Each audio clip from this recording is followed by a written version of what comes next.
অসমৰ খিলঞ্জীয়া ভূমিপুত্ৰসকলৰ অন্যতম জনগোষ্ঠী অতীত শৌৰ্য বীৰ্যৰ প্ৰতীক চুতীয়া জাতিৰ শেষগৰাকী ৰাণী সতী বীৰাংগনা এছিয়া মহাদেশৰ প্ৰথমগৰাকী নাৰী সেনা বাহিনীৰ সংগঠক আই সতী সাধনীৰ 502 সংখ্যক স্মৃতি দিৱস আজি উদযাপিত হৈছে ৰহাৰ পূব টোপাকুচি গাঁৱৰ পুৰখা নামঘৰ প্ৰাংগণত।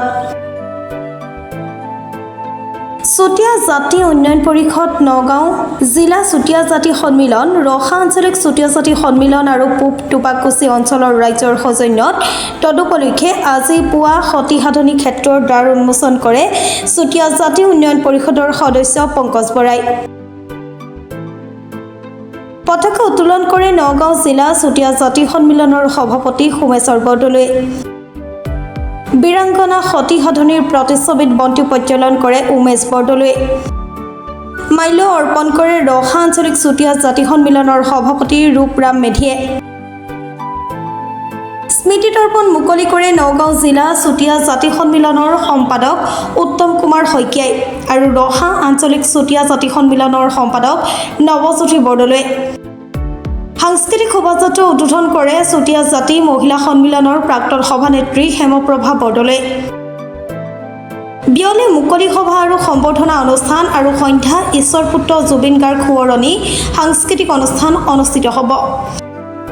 আমি আজি সদৌ অসমবাসীলৈ আমি নগাঁও জিলা চুতীয়া জাতি সন্মিলন আৰু ৰহা আঞ্চলিক জাতি চুতীয়া জাতি সন্মিলনে যুটীয়াভাৱে আমি যি বীৰংগনা সতী সাধনী 502তম দিৱসটি উলহ মালহেৰে আয়োজন কৰিছো।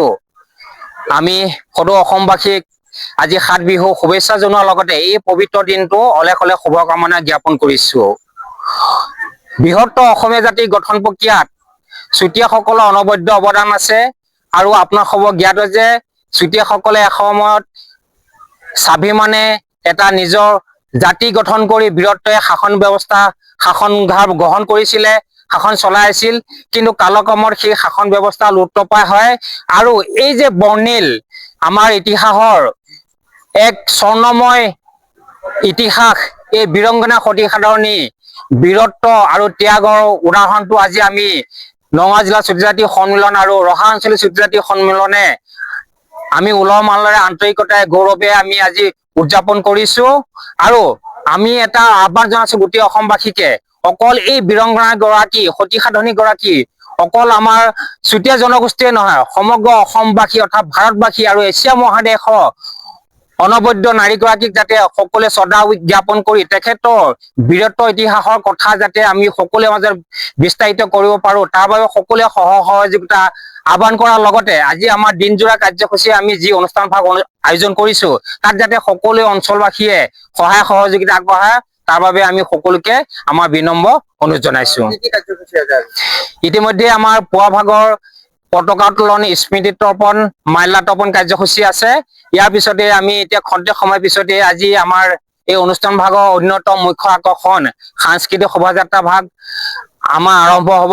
আমি আৰম্ভ কৰি য'ত নেকি আমাৰ আমাৰ জাতি বা অন্যান্য জাতি জনগোষ্ঠীৰ লোকে অংশগ্ৰহণ কৰিব। তাৰোপৰি তাৰ পিছতে আমি এখনি মুকলি সভা আহ্বান কৰিছো। তাত আমি অঞ্চলৰ অৰ্থাৎ আমাৰ জিলাখনৰ বিভিন্ন ক্ষেত্ৰত পাৰদৰ্শিতা দেখুওৱা আমি বহুগৰাকী বৰেণ্য ব্যক্তিক আমি আমন্ত্ৰণ জনাইছো। আমি সেই স্মৃতি চাৰখন সভাৰ পিছতে আমি কিছু বিৰতি লোৱাৰ পিছতে পৰৱৰ্তী পৰ্যায়ত আমাৰ সাংস্কৃতিক অনুষ্ঠান সন্ধিয়া ভাগলৈকে অনুষ্ঠিত হৈ থাকিব। নিউজ ডেস্ক ৰিপৰ্ট প্ৰাতঃ ডিজিটেল। শদিয়াৰ পৰা ধুবুৰীলৈ, বৰাকৰ পৰা ব্ৰহ্মপুত্ৰলৈ সকলোৰে মাজত চিনাকি এটা নাম প্ৰাতঃ টাইম। থলুৱা ভাষা, কৃষ্টি আৰু সত্য বাতৰিৰ আধাৰত প্ৰতিষ্ঠিত খবৰ প্ৰাতঃ টাইমৰ প্ৰতিটো বা বাতৰি পুংখানুপুংখভাৱে চাবলৈ Facebook, YouTube, website, Twitter, Instagram আৰু ব্লগাৰ পেজত লাইক আৰু ফ'ল' কৰক।